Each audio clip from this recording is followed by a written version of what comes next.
जितने आस्था चैनल पर कथा सुन रहे हो, जितने फेसबुक और यूट्यूब पर सुन रहे हो, बहुत सावधानी से सुनना। प्रतिपदा है आज। जिनके घर में ज्यादा रोग हो, बीमारी हो, ज्यादा तकलीफें आ रही हो, कष्ट बढ़ रहा हो, बीमारियां बढ़ रही हो, या भय लग रहा हो, डर लग रहा हो, हृदय चित्त में कहीं ना कहीं आपको भय का भान हो रहा हो, तो एक लोटा पानी, एक कलश में जल भर कर रख लीजिए और रात भर उसको रखे रहने दो। नवरात्र चल रहा है, उस कलश को रात भर रखकर सुबह सुबह उस कलश में एक बेलपत्र डालकर उस जल को नीम के पेड़ के नीचे, जहां नवरात्रि में नीम के पेड़ के नीचे सारी विद्याएं, आद्य शक्तियां, सारी देवी उस नीम के पेड़ के नीचे विराजमान रहती हैं। उस कलश में एक बेलपत्र डालकर रात भर रखकर उस जल को पूरे घर में घुमाकर उस नीम के पेड़ के नीचे समर्पित कर दीजिए महाराज।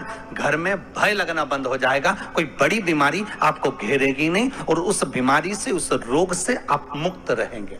उस बीमारी से, उस रोग से आप मुक्त पाएंगे। पत्रिका खोलते हैं पंडित जी और कह देते हैं कि काल सर्प दोष है। पत्रिका खोलते हैं और कह देते हैं पितृ दोष है। उनसे मेरा निवेदन है, जिसकी पत्रिका में काल सर्प दोष है, पितृ दोष है, यदि काल सर्प दोष है और आप त्र्यंबकेश्वर जाकर पूजन नहीं करा सकते काल सर्प दोष, एक तांबे के कलश में शक्कर भर लो, उस पे चांदी के 2 नाग नागिन रख लो। रविवार के दिन सिर के पास में, जिस घर में सोते हो, पलंग पर सोते हो, उस पलंग के थोड़ी सी दूर पर उस कलश को रख लो। सोमवार को स्नान करो, सुबह जल्दी उठकर दोनों नाग नागिन की पूजन करो।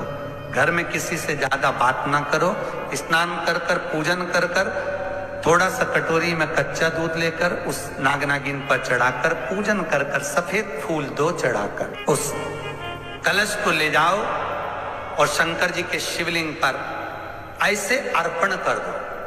कलश वापिस ले आओ, नाग नागिन शक्कर सब चढ़ा दो। वापिस घर पर आओ, घर पर आकर फिर एक बार स्नान करो। कितना भी भारी काल सर्प दोष क्यों ना हो, पितृदोष कैसा भी हो, उसमें आराम लग जाए। हमारे घर के बच्चे गलत संगति में चले जाते हैं, मदिरा पान, मांसाहार, वैश्यवृत्ति, जुआ या दोस्तों की गलत संगति हो रही होती है। बेलपत्री के पेड़ के नीचे पीले कलर की मिट्टी का शिवलिंग बनाया जाता है। उस मिट्टी के शिवलिंग का पूजन करें, श्रंभेश्वर महादेव के नाम से पूजन कर कर उसी पर काली तिल, बेलपत्र, शमी पत्र, सफेद पुष्प और अनाज, अनाज मतलब जैसे भी कोई अनाज के जो दाने होते हैं, चाहे आप गेहूं चढ़ा दें, चाहे आप ज्वार चढ़ा दें, चाहे आप बाजरा चढ़ा दें, ऐसे दाने शिव जी पर चढ़ाए जाते हैं। पूजन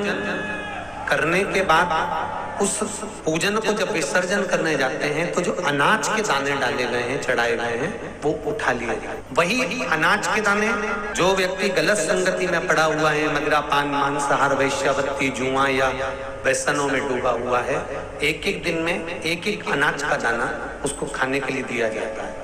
महाराज, आपने 7 दिन के चढ़ाए हैं, 11 दिन के चढ़ाए हैं, 21 दिन के चढ़ाए हैं, 108 दिन के चढ़ाए हैं, वो आपके ऊपर है। जब वो धीरे धीरे उस दाने को खाना चालू करता है तो गलत संगति को छोड़कर श्रेष्ठ संगति की ओर आना प्रारंभ कर देता है। उसको कहते हैं श्रंभेश्वर महादेव। तो बेलपत्र चढ़ाने के कुछ स्थान शिव महापुराण वर्णन करती है। बेलपत्र चढ़ाने का सबसे पहला स्थान है भगवान शंकर के मंदिर में। जब हम पहुंचते हैं तो पहला बेलपत्र, जो शंकर भगवान का जल नीचे गिर रहा है, उसका राइट भाग है, वहां बेलपत्र समर्पित करा जाता है। दूसरा बेलपत्र शंकर भगवान का जो लेफ्ट भाग है, कार्तिक है, उस पर बेलपत्र समर्पित करा जाता है। तीसरा बेलपत्र कटी भाग पर, जहां शंकर भगवान का शिवलिंग रखा हुआ है, उस कटी भाग पर गोल जो भाग बना हुआ है, वहां समर्पित किया जाता है। चौथा बेलपत्र शंकर भगवान के मस्तक पर जो जलाधारी रखी है, उस जलाधारी में बेलपत्र समर्पित किया जाता है।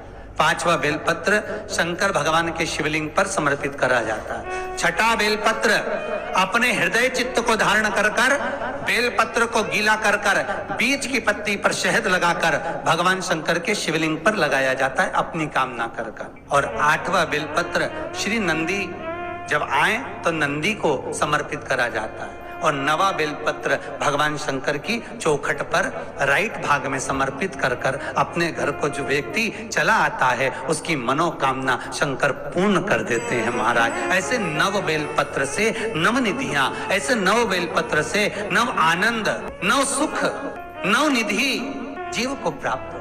मात्र नव बेलपत्र हम जो शंकर को समर्पित करते हैं, भगवान शिव कह रहे हैं आपके पास में नहीं है बेलपत्र, तो मेरे शिवलिंग का चढ़ा हुआ बेलपत्र धोकर भी आप समर्पित कर सकते हैं। कल कथा में कहा था।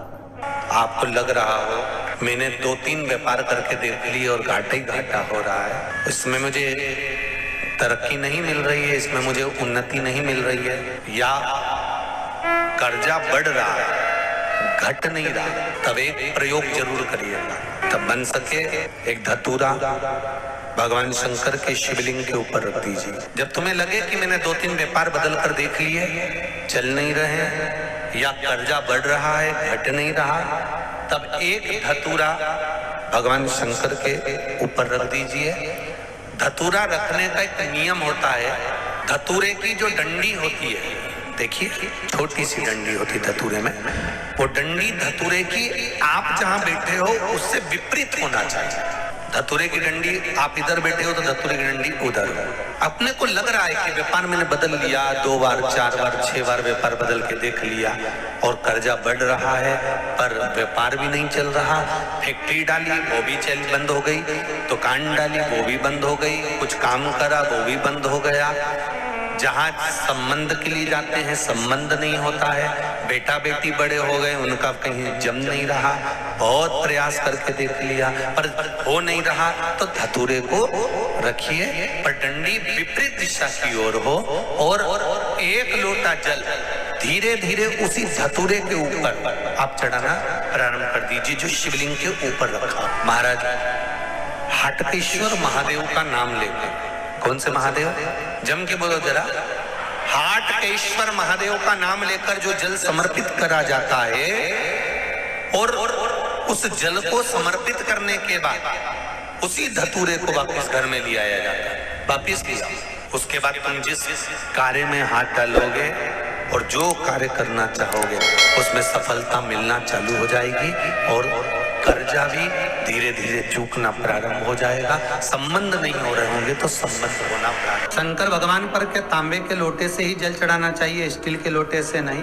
प्रयास करा करो तांबे के लोटे से जल चढ़े, कि तांबे का लोटा जिसका मुख छोटा हो, गला लोटे का मुख छोटा हो, ऐसे लोटे से जब हम भगवान का अभिषेक या पूजन करते हैं तो उससे बीमारी समाप्त होती है, रोग छिन्न होता है। तांबे के लोटे से शंकर भगवान को दूध चढ़ाना चाहिए, नहीं चढ़ाना चाहिए। शास्त्र कहता है तांबे के लोटे से दूध चढ़ाने से पूत छिन्न होता है, इसलिए तांबे के लोटे से दूध ना चढ़ाएं। अगर दूध चढ़ाना है तो स्टील का पात्र ले लें, चांदी का पात्र ले लें, आदि दूसरे पात्र ले लें, पर तांबे के पात्र से दूध ना चढ़ाएं। शिव महापुराण में एक बात अच्छी लिखी है और स्कंद पुराण में भी लिखी है कि यदि तुलसी और बेलपत्र, क्या क्या चीज, तुलसी और बेलपत्र बिना नहाए स्पर्श नहीं करना चाहिए।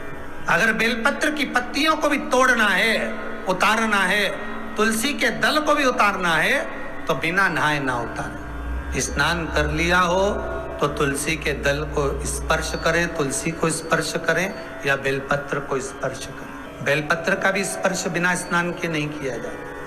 शिव महापुराण के अनुसार इतना सुंदर कहा है, जिस दिए में बाती लगी हुई है, बाती पूरी जल चुकी है, उसकी राख या उसका काला थोड़ा सा भाग दिए के अंदर रखा है और आपने दूसरी बाती रखकर उसको जला दिया, तो वो जलाया गया जो भाग है लक्ष्मी को छीर्ण कर देता है। 15 दिन तक व्यापार ठीक नहीं चल सकता।